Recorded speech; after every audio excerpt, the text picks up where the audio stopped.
Terima kasih Miss, Anda masih bersama kami. Bang Gorens, ada yang mengatakan begini, kita kan ingin rekonsiliasi, tapi kalau kemudian rekonsiliasi itu tidak dengan menyertakan salah satu, salah dua, atau salah tiga dari pihak yang selama ini berseberangan dalam kontestasi pemilu, kan itu berarti bukan rekonsiliasi yang sungguh-sungguh, katanya begitu. Itu bagaimana Bang? Ya, rekonsiliasi di tingkat elit itu kan tujuannya itu untuk menciptakan iklim yang sejuk di akar rumput. Ketika akar rumputnya itu sudah sejuk pasca pengumuman Mahkamah Konstitusi maupun penetapan di KPU, tidak ada relevansi, tidak ada urgennya untuk rekonsiliasi di tingkat elit karena semuanya sudah berjalan normal sekarang ini. Karena itu sangat tepat apa yang dilakukan oleh partai-partai pendukung Jokowi untuk untuk menjaga soliditas, menjaga kekompakan dan yang paling penting kan keutamaan. Keutamaan di sana itu adalah soal nilai ya. Bagaimana membangun nilai-nilai untuk membangun pemerintahan yang benar-benar mendukung pemerintahan presidensial karena pada akhirnya toh menurut Undang-Undang Dasar 45 itu kan presiden itu memegang kekuasaan tertinggi pemerintahan sesuai dengan undang-undang. Itu perintah konstitusi. Karena itu sesungguhnya apa yang dibangun sekarang ini yang disebut koalisi itu adalah di tingkat parlemen karena presiden tidak bisa bekerja tanpa didukung oleh parlemen. Kalau koalisi itu kita ibarat seperti baju sesungguhnya ya. Kalau terlalu gemuk, kalau terlalu kurus dukungan pada presiden itu bajunya itu kelonggaran. Tetapi kalau gemuk bajunya kesempitan, presiden nggak bisa bernapas. Karena itu yang paling ideal di dalam membangun relasi ini menggunakan baju yang pas gitu lah, dipandang. Karena itu jangan dipaksakan untuk gemuk, jangan dipaksakan pula untuk kurus. Sekarang ini kalau kita lihat konstruksi undang-undang pemilu, kenapa ada presiden threshold 20% itu pemahamannya itu adalah supaya dibangun koalisi sebelum pemilihan presiden. Jangan pada saat kampanye itu busuk-busukin Jokowi, tiba-tiba setelah itu menjilat Jokowi. Itu kan sesuatu nilai yang ditanggalkan. Jadi tidak ada nilai di sana. Politik nilai itu paling penting. Apakah memang berarti kemudian menjalankan fungsi pengawasan atau kita bisa katakan fungsi oposisi itu memang benar-benar harus ada di luar pemerintahan, di luar kabinet? Apakah tidak bisa di dalam itu juga sambil mengingatkan begitu? Ya, tadi saya katakan bahwa sekarang ini pemerintahan Jokowi Amin kalau dilantik nanti itu sudah didukung oleh kekuatan 60,7% di DPR. Sudah mayoritas? Sudah mayoritas, sangat mutlak gitu. Apapun bisa dilakukan oleh Jokowi untuk kepentingan rakyat gitu. Tetapi kalau ditambah lagi betapa tertatih-tatihnya jalan pemerintahan nanti karena apa? Karena Jokowi harus memuaskan semua yang ada di dalam koalisi itu. Padahal koalisi yang dibangun itu dalam kerangka hubungan presiden dan parlemen di dalam sistem pemerintahan presidensial. Pemerintahan presidensial itu yang efektif itu mudah mengambil keputusan untuk kepentingan rakyat itu sendiri. Pertanyaan berikutnya kembali lagi ke pertanyaan tadi sebelum jeda Bang. Kalau begitu apa kabar dengan rekonsiliasi kalau kemudian partai-partai yang tadinya ya beroposisi atau bahkan sampai sekarang masih beroposisi tidak boleh juga masuk ke dalam kabinet untuk sama-sama memerintah negara ini begitu? Atau pertanyaan dibalik loh. Bagaimana Bang? Apakah sekarang ini masih perlu rekonsiliasi? Toh faktanya di lapangan itu segala sesuatu itu sudah berjalan dengan baik. Petani yang tadinya terbelah gitu ya, semuanya kembali ke ladang. Nelayan yang tadinya terbelah dalam dua kubu itu kampret atau apa gitu namanya, cebong gitu, juga kembali melaut. Seluruh pegawai negeri yang tadinya terbelah juga sekarang bekerja. Nah, sesungguhnya di dalam realitas politik tidak ada lagi kubu 01, 02. Semua sudah bersatu. Semua masyarakat sekarang ini menatap masa depan oleh pemerintahan yang baru dibawa kepada gerbang kemerdekaan. Itu kan hanya alat jalan jembatan untuk mencapai tujuannya. Tujuannya itu kan adil dan makmur. Karena itu tidak perlulah kita berbicara membesar-besarkan rekonsiliasi yang sesungguhnya sudah terjadi. Sudah terjadi di lapangannya. Di lapangannya. Kalau melihat kelanjutan ini Bang, membangun oposisi menjaga demokrasi. Saya teringat di pemerintahan yang lalu ya, masih ada sekarang ya. Tinggal sisa beberapa bulan begitu ya. Nah itu ada juga partai yang masuk di dalam koalisi pemerintah Tapi ketika di parlemen, di Senayan, itu hampir selalu berbeda pendapat dengan pemerintah. Ini kan juga sesuatu keanehan yang kemudian kalau melihat seperti ini, ya tidak juga berarti ketika oposisi tidak masuk, itu bisa menjaga demokrasi, Bang. Ya bayangkan, apalagi kalau koalisinya itu besar sekali ya. Oh. Bisa tertatih nanti. Akan ada banyak anak nakal gitu ya. Tapi yang paling penting itu pertemuan kemarin di Gondandia itu sesungguhnya pertemuan membangun etika baru di dalam berpolitik. Etika baru. Karena apa? Kalau kita kembali ke belakang ya, bagaimana di pemerintahan itu bersatu, tetapi di Senayan melebihi oposisi. Ada tuh Pak, satu partai itu ya? Ada satu partai dan ingin kembali lagi. Ya mestinya pengalaman ini menjadi ini pengalaman bagus, guru yang baik buat membangun pemerintahan yang menjunjung etika di atas segala-galanya. Kalau tidak ada nilai-nilai politik yang luhur yang bisa diwariskan kepada generasi yang mendatang. Oke. Gitu. Menjaga objektivitas menjadi pertanyaan berikut, karena di dalam editorial juga dikatakan walaupun di dalam koalisi pendukung pemerintah, sikap kritis itu juga tetap harus dibangun. Pertanyaannya, apakah itu bisa tetap dilakukan? Kita akan bahas di bagian berikut. Bang Gaudens dan pemirsa tetap bersama kami. Editorial Media Indonesia segera kembali.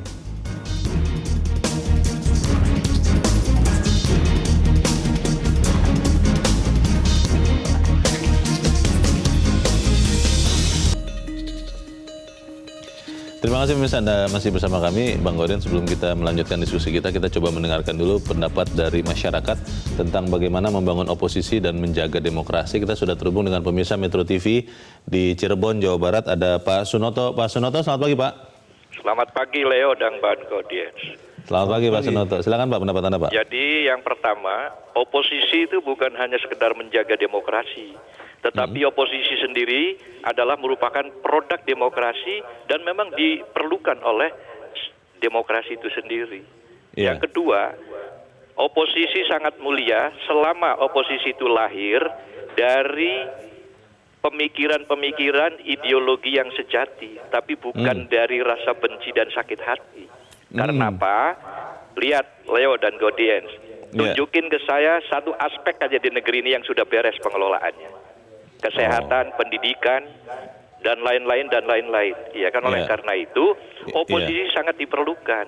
Yang kedua, ya kan, pemimpin itu syaratnya bersama portofolio yang nanti dibentuk itu harus SATF kalau dalam Islam itu sidik, amanah, tabligh, fatonah. Ya, jujur, terpercaya, komunikatif dan cerdas. Dan tindak tanduk dan tutur katanya itu juga harus beres. Jadi begitu misalnya Leo, Pak Noto, minggu depan kita ke Cina. Oke, komit, ya kita ke Cina gitu. Jangan setelah itu nggak ada kabarnya dan ditemuinya juga susah, nggak karu-karuan, ya kan? Jadi yang pertama adalah oposisi itu harus diadakan oleh negara yang demokratis, karena oposisi bukan hanya sekedar menjaga demokrasi, tetapi merupakan produk demokrasi itu sendiri. Apa bekalnya oposisi? Dengan istilah saya adalah dengan sejuta koreksi. Nah, istilah jamaknya adalah sejuta koreksi. Pak Sunoto, kalau saya melihat Pak, mungkin saya salah, benarkan kalau saya salah, di Indonesia ini banyak politisi yang benar-benar membawa perasaan begitu Pak. Ketika ada dalam posisi oposisi, itu bukan mengkritik, bukan mengawasi untuk tujuannya kebaikan, tapi tujuannya mungkin untuk menghancurkan atau menyelesaikan lawannya. Nah, kalau hal-hal seperti ini terus ada, bagaimana Pak Sunoto? Nah, ya, maka dari itu bukan dari produk rasa benci dan nantinya ujungnya bukan untuk impeachment, tetapi untuk membangun komitmen. Komitmen apa? Hal-hal yang sudah kita komiti untuk berbangsa dan bernegara, yaitu apa? Menjabarkan Pancasila dan Undang-Undang Dasar 45. Jadi itu kalau oposisi itu begitu karakternya, itu sesuatu yang mulia. Biarkan Jokowi menjadi presiden de jure, tapi oposisi harus menjadi salah satu presiden yang de facto. Untuk apa? Adalah untuk kepentingan rakyat. Nah, dengan demikian per hari ini saya sudah mulai tertarik untuk jadi pemimpin oposisi, Bang Leo. Jadi lagi pikir-pikir, ya dah. Karena apa? Karena ini negara, contoh, MEA, Masyarakat Ekonomi ASEAN. Kalau kita lalai, tergerus kita dari dua Selesai pintu. kita ya. Satu, pintu kiri natural resources kita terkuras, dan Ya. pintu kanan pasar kita terbanjiri oleh pasar mereka, dan kita gigit jari. Baik. Dan lain-lain, dan lain-lain. Terima kasih. Baik. Terima kasih Pak Sunoto di Cirebon, Jawa Barat. Selamat pagi Pak. Di belakang Pak Sunoto ada Pak Edward di Curup, Bengkulu. Pak Edward, selamat pagi. Selamat pagi Bung Gaudian, selamat pagi Bung Leonard. Selamat pagi Pak Edward, silakan Pak. Kita melihat suasana politik sekarang tidak memberi pencerahan kepada rakyat. Dulunya berkontestasi dengan segala narasi yang penuh kebencian, ujaran kebencian dan fitnah hoax. Sekarang ingin bergabung. Saya berpikir negara kita ini harus diurus dengan benar. Diurus dengan benar walaupun tidak ada kamusnya dalam teori trias politika Montesquieu itu menciptakan ada oposisi. Tapi oke lah kita gunakan kata-kata oposisi. Kan pengawasan pemerintah itu sudah ada di eksekutif, di legislatif. Legislatif. Itulah tugas legislatif. Merencanakan pembangunan, memberi anggarannya, dan mengawasi pelaksanaan eksekutif. Itu tugas. Nah oke lah kita gunakan oposisi. Kita harapkan oposisi itu memberikan kritik-kritik, masukan-masukan yang konstruktif, bukan asal nyinyir. Kenapa? Indonesia ini sudah diberkahi Allah Subhanahu wa Ta'ala dengan segala kelebihan. Sumber daya manusia kita lihat di luar negeri kita sering dapat penghargaan. Sumber daya alam yang luar biasa. Tetapi kenapa kita tertinggal? Karena selama ini salah urus. Kalau kita lihat dari rekam jejak Jokowi selama ini, walaupun belum sempurna, tetapi sudah on the track. Nah tinggal kita beri support. Maunya partai-partai lain. Orang-orang yang berkesempatan menjadi pemenang dalam kontestasi tadi memberikan bantuan. Tujuannya kan satu, ingin memajukan Indonesia, memberikan sesuai cita-cita proklamasi adil, makmur dan sejahteranya rakyat Indonesia. Itu yang penting. Di posisi manapun bukan masalah. Yang penting jiwanya juga negarawan, punya integritas, ingin membangun bangsa. Makasih. Terima kasih Pak Edward di Curup, Bengkulu. Selamat pagi Pak. Di belakang Pak Edward ada Pak Bambang di Surakarta, Jawa Tengah. Pak Bambang, selamat pagi. Pak Bambang, selamat pagi Pak. Halo, Pak Bambang. Kelihatannya masih belum terhubung, Pak Bambang. Baik, kita akan mencoba menghubungi pemirsa Metro TV berikut. Dari Ambon, Maluku, ada Pak Poli. Pak Poli, selamat pagi, Pak. Pak Poli. Terputus juga, kita akan coba ke pemirsa Metro TV di Magelang, Jawa Tengah. Ada Pak Sukarwan. Pak Sukarwan, selamat pagi, Pak. Halo? Terputus juga? Baik, kita nanti akan coba, mungkin ada yang masih mau menelpon lagi. Bang Gaudens, tadi yang disampaikan oleh Pak Sunoto dan Pak Edward jelas sekali bahwa memang oposisi itu diperlukan, walaupun memang harus dengan kritik yang punya dasar, yang membangun.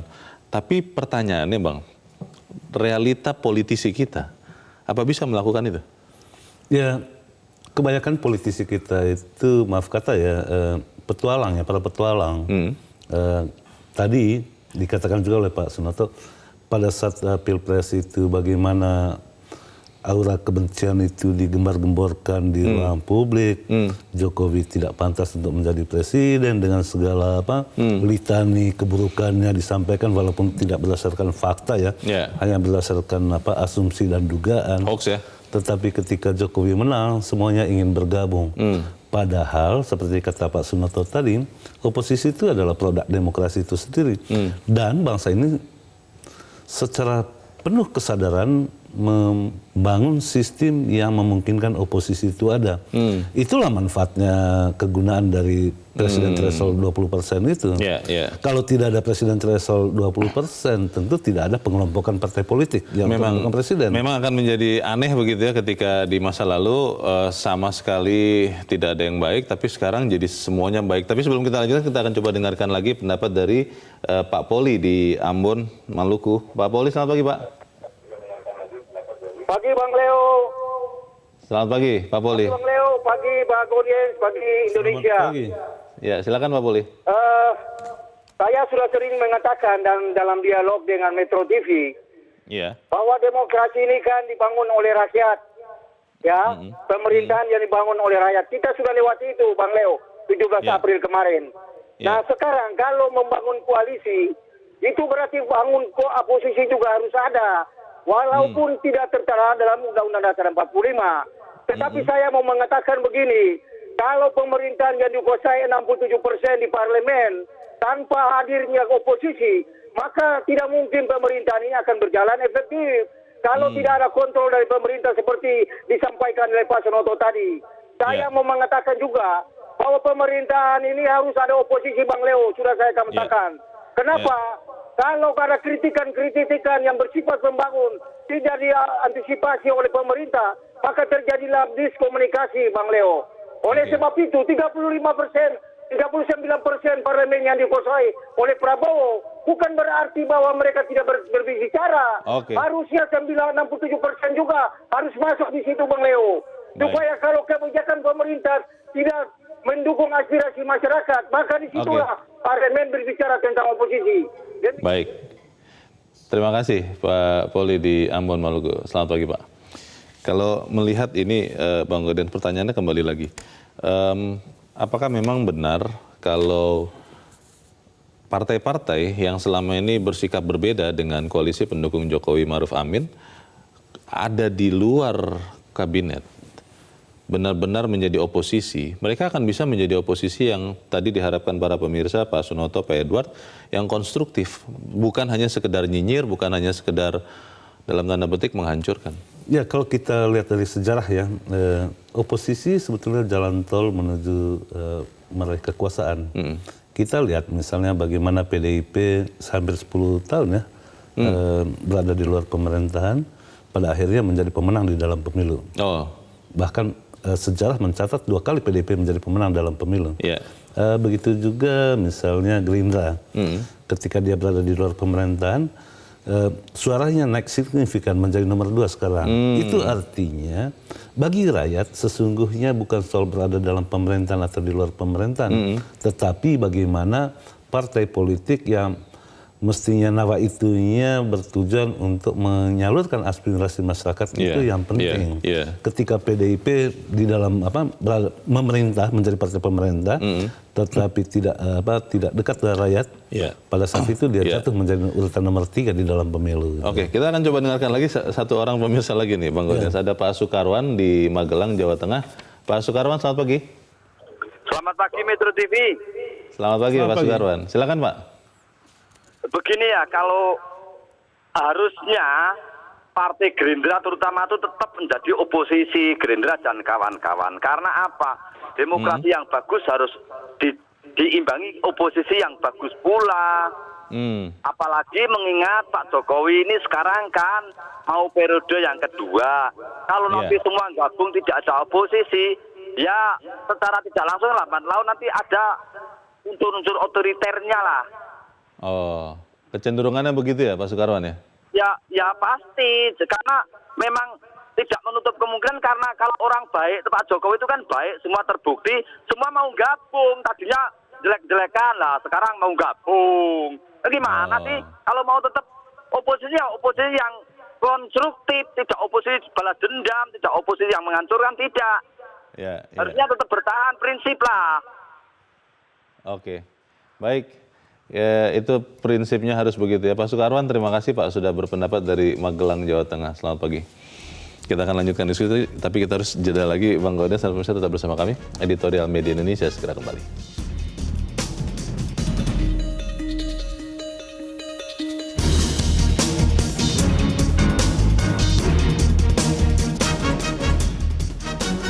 Terima kasih pemirsa, Anda masih bersama kami. Kita di bagian akhir dari diskusi kita pagi ini. Bang Godin, walaupun mungkin kemungkinan besar akan disanggah, tapi konon katanya pilihan untuk berada di dalam dan ada di luar itu banyak ditentukan oleh basah atau keringnya partai atau politisi itu 5 tahun ke depan. Itu benar tidak Bang? Ya, sebelum menjawab itu tentu kita harus katakan betapapun kuatnya rancang bangun konstitusi dengan beberapa kali amandemen itu untuk membentengi eksekutif, presiden tetap tidak bisa berhubungan atau bersinergi dengan parlemen dalam kedudukan setara. Karena satu presiden dengan 560 sekian anggota DPR itu kan butuh kekuatan yang besar. Nah, pertanyaannya apakah mereka yang bergabung di dalam koalisi tidak bisa kritis? Tentu bisa saja kritis dan harus tetap kritis dengan cara yang lebih santun misalnya, tidak boleh menyampaikan kritik terbuka, karena itu setiap kebijakan pemerintah mestinya basisnya itu dibahas di internal di dalam koalisi. Supaya jangan ribut-ribut di luar nanti.